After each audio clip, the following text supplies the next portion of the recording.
Oh, quoi, toi, ça va vivre. Oh, oh,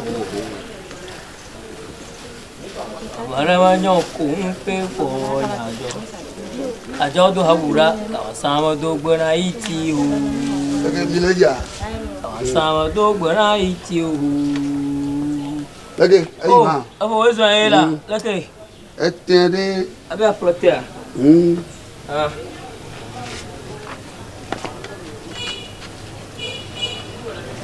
Nini bien. Oh, Kotoku de Karakakwe. Le douan to kata Kotoku tu ma de capé Kotoku de ka. Après le cas. Ma koya. Emma. Ya pola mo vira. Wa he anya polo. He ha alu e pola mo vira lo. Agbe a. Aha nyolo. Tofu jaka jaka. Tofu jaka jaka nyira.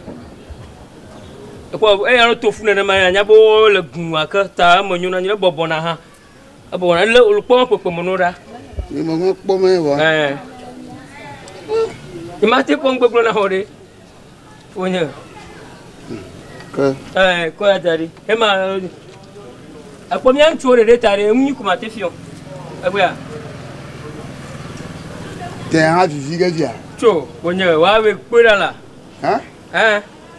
Alo ni mo joji no ko bu fan lo. Mo joji no. Ya ni to mo ko mo ma ko. Asuma o nwa plantari. Yema. Yema. Yo. Asa to gona icho. Acha nji eto. Atun dia tawo na welo. Tawo na we. Dema ho kala milo. Ndu inyo vo. On do ire dari. Sama to gona icho. Gbe se ji ha maga bosumu. Maka tu dumu la amu baji. Bro na dia sine nyandi ama ko na re. Ko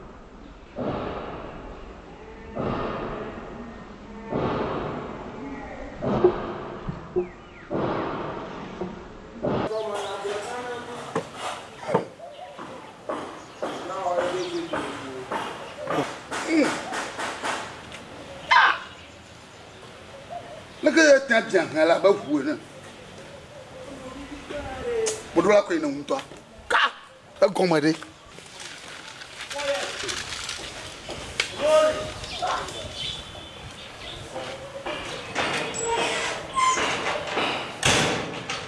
aba yo nzabo de ba ko ya ko akoda sina da kaje e wore ko na ko garan ko le pale tema le da pale wole la oh ko ga yele oh amaka ko jidie ko ga na le ke na o basa basa la ka nga so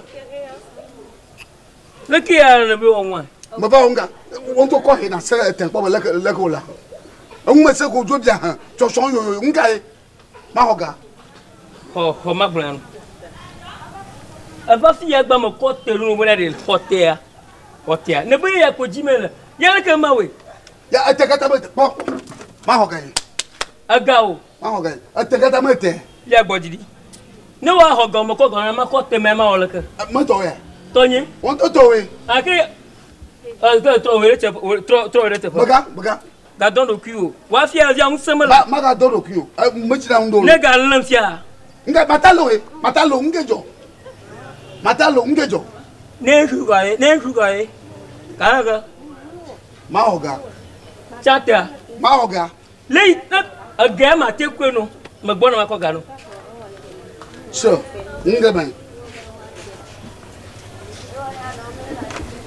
maga ojimela kono le itala afoto le itala fi ne ba ko ato otano na ma ana tron le ka da ma du de le ma ne ba duo ma ba le yo ne mo la ma ke gbona flaga nga mo to ko te gbedna na ma anya mo ko te no ma ko te no wa ba wore ko ga na la oh da ya zo ga awlo ma ko bubu falo ma ko bubu falo ma nyo fia ne zo ma ku ma blo fia kule ne ma ko ne ma yi awre nya de ma sese do kenshi sese do kenshi Nenye suis quoi comme quoi? Anwanyi.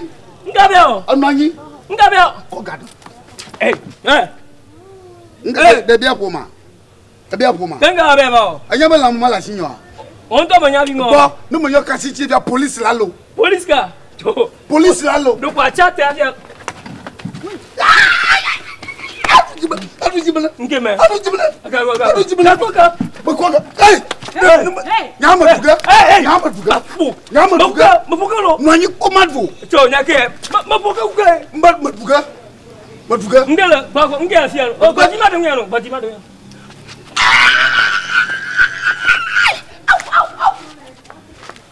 Hey, Maduga. Maduga. Hey. Anya. Madu ko gaye. Anya. Ko gaye madu. Gabaka. Madu. Va. Madu. Agahati. No je magaduga ka. Gaba. Maduga ka. Gaba soho. Ya karoto. Soho maibo. Madu. Ami tong sa klora. Oh, Madu. Oh, gatiava. Atahatiava. Madu kwai. Maka fuga ka va. Ngeme. Okotero okotayeda. Ngande okotawe. Mais viens là-bas. Ngeme. Galaba. Amuma gena. Ngeme. Pas tu as de dans une là. Ha, fica toi pour me le. Avec fier envie à quoi là. Un gommone de. Hai. Zo zo kwewe.